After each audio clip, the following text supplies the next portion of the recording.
So I actually had, when I was stationed at Portland Air National Guard, my job there was an airfield manager. So I would interface and work a lot with the F-15 pilots at the unit. And so there had been an airspace incursion that had taken place when I was still at the time at the Guard.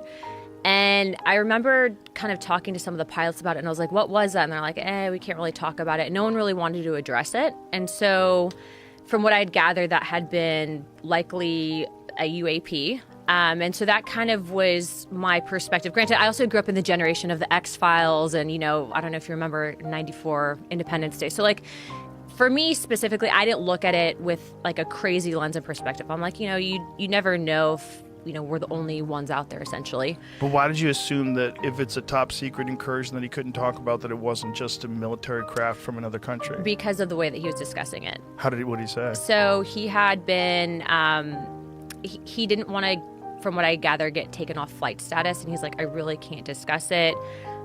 We couldn't really identify it essentially. And it had outperformed them. And so that was my first, from a military perspective, kind of experience with someone who basically, there's a stigma within the flight community. Do you want to lose your security clearance? Is there this level of crazy that people kind of brand that will stick with you and kind of ruin your career? But doesn't he have instrumentation on his jet? Well, at the time, right? So it's an older platform, but he really didn't want to even talk about it.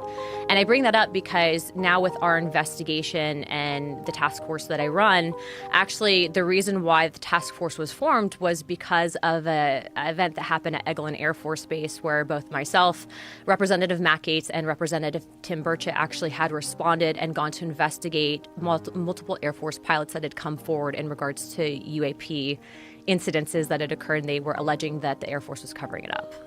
Interesting. Yeah, so that was that, and I'm happy to go into detail on that one, but what I will tell you is the stuff that I saw at Eglin, how the military responded, me being, a former service member, and then ultimately what I saw with the pushback of the military not even wanting to share with Congress information, which is a big problem because when you have Congress that's supposed to be the advocate and voice for the American people, the oversight body, and you're being denied access, not just from a base commander, but high level up at the Pentagon, even Secretary of Defense, it's a problem.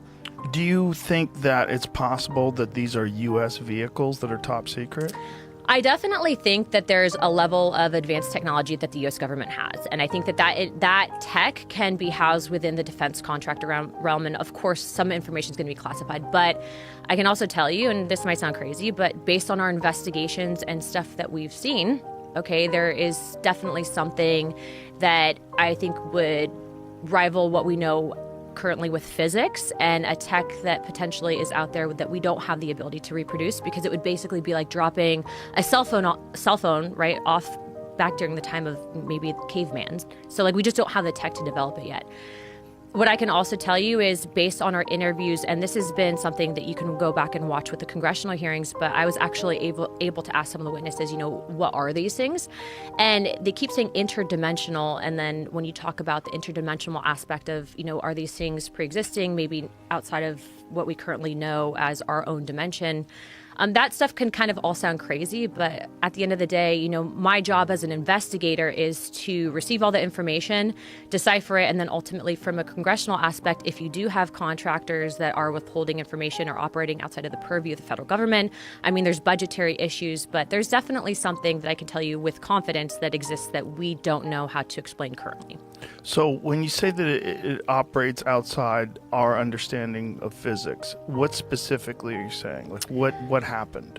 To I guess break it down in simple terms is that I think that some of the tech that exists, that whatever these things have, these energy things have. Energy things? What do you mean? Well, they call them interdimensional beings. I think that they can actually operate through the time spaces that we currently have. And that's not something that I came up with on my own. That's based on stuff that we've seen. That's based on information that we've been told. And then also, too, I think that there's this historical aspect of, this gets into the deeper theories and concepts of religion, and I think the history that we currently know, and that kind of spins off into another topic of, you have the modern day Bible, you have this aspect of Bibles or books of the Bible that have been removed that explain and kind of touch on these topics. And I think that we're in a time and age where you have such a vast amount of information that we have access to via social media, via your cell phone, via the internet. And so it's really changing the way that we understand, the origins of life and the spiritual reality that we know. When you currently say interdimensional beings, that they know that these are interdimensional beings, how do they know that? Based on testimony would be based on witnesses that have come forward. But what I can tell you is So the witnesses just were told that they were interdimensional? that they've seen things. And what I can tell you without getting into classified conversations is that there have been incidences that I believe where very credible people have reported that there have been movement outside of time and space. That's very vague. Yeah. So, look. Unfortunately. Yeah. Look. Have I seen a portal open? No. Have I seen a spaceship? Personally, no. Have I seen evidence of this? Yes. Have I seen photo documentation of aircraft that I believe were not made by mankind? Yes.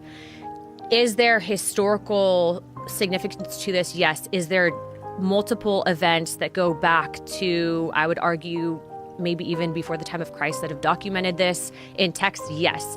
So do I believe that the government has access to certain technology? Yes, to an extent. And I believe that certain contractors potentially have back engineered this tech. I think that that's what can explain the advancements that we're seeing. But I also believe that this is a dangerous level of hidden information from the American people, because if you have an aspect of the federal government, which I can tell you, I, with two other members of Congress, were denied access to information at Eglin Air Force Base pertaining to whistleblowers because of the fact, and we can get into that story and what happened at Eglin in a second, but we were denied access and told that we don't have security clearance or the read-in authority on a special access program. That's a problem, because I'm supposed to represent and be an investigative body, and you have then people who are unelected that are operating basically in secrecy, and that's a problem. That's a big problem. And so how do these people have the authority to do that? I think it's been decades of classified secret information, then also this aspect of the intelligence community that's been empowered.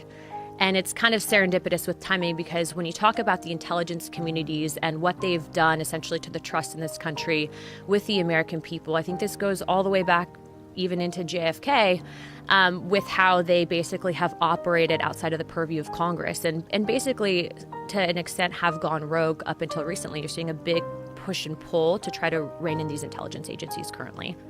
Yeah, so I want to bring it back to evidence. You said that you've seen evidence. Like, what kind of evidence have you seen? I have seen photos. I have seen... what have you seen photos of? So I was in a skiff, and I can't discuss all that was in a skiff, but what I can tell you is based on the photos that I've seen, I'm very confident that there's things out there that have not been created by mankind. It seems crazy that people have access to information that shows that there's something outside of us that is more intelligent, at least more capable than we are, and they hide it from everybody else. What I can tell you is that when you have thousands upon thousands of people around the planet throughout time that have reported something. Right.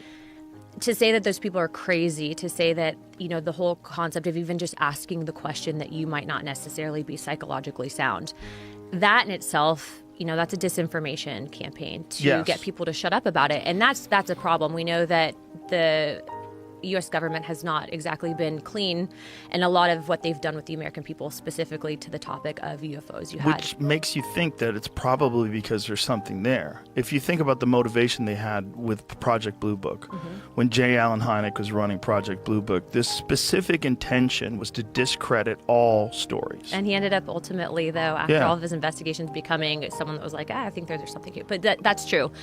By the way, a lot of people might not necessarily go onto Google and look up that information, but you can actually look up the declassified reports from Project Blue Book. What's also interesting, though, is when we're talking about tech, right? The ability for this tech being that it exists to change dependence for entire governments on things like fossil fuel, etc. It's look, I think everyone has a moral obligation to do what they think is right. Okay. And so if you're in a position of power and you see something wrong and you're not addressing it, I think, this in itself, getting the truth out there for people to decide for themselves. I'm not telling you what to believe. I'm just telling you in our investigations and what we are pushing for in regards to transparency. I would like to see the federal government roll out some of the stuff that we've been given access to, because I think that information belongs in the hands of the American people. And it's not even just the U.S. government. I mean, there's other countries around the world that have done certain things like this. Now, look, I've had a lot of crazy people show up at my office and say, I've heard it all. Yeah, I've been to Mars. I have a chip in my brain, all this stuff. They all have chips. We had this one guy that showed up that was like trying to give us a USB. He's like, put this in your computer. They're going to kill me for this. And like runs away. And I'm like, I'm not putting that in my computer. But based on our investigations, what I will tell you is, there's been 2 members of Congress that are actually helping to lead out these investigations with me. And the reason I say that is because up until last Congress, if you even said the word UAP or UFO, people actually told us that if we went forward with these investigations that we were going to ruin our political careers.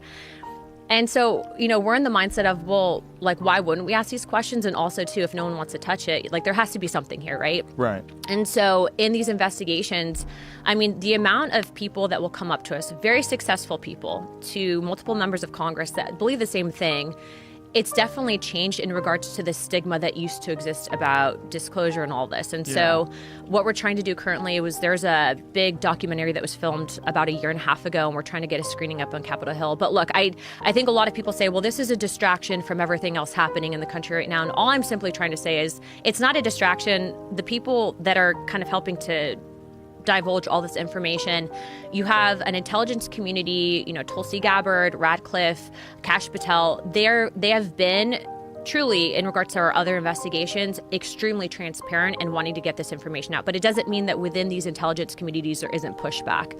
And so part of the reason why the task force was formed pertaining to things like UAP, pertaining to things like the Jeffrey Epstein stuff, pertaining to things like the JFK, MLK, and RFK investigations is because even though we don't hold declassification authority, what we're trying to do is push these agencies and be, if you will, the pit bull and the attack dog on trying to get this information released. And to a lot of these agencies' credits, they've been extremely transparent, and we have gotten wins specifically on the JFK stuff.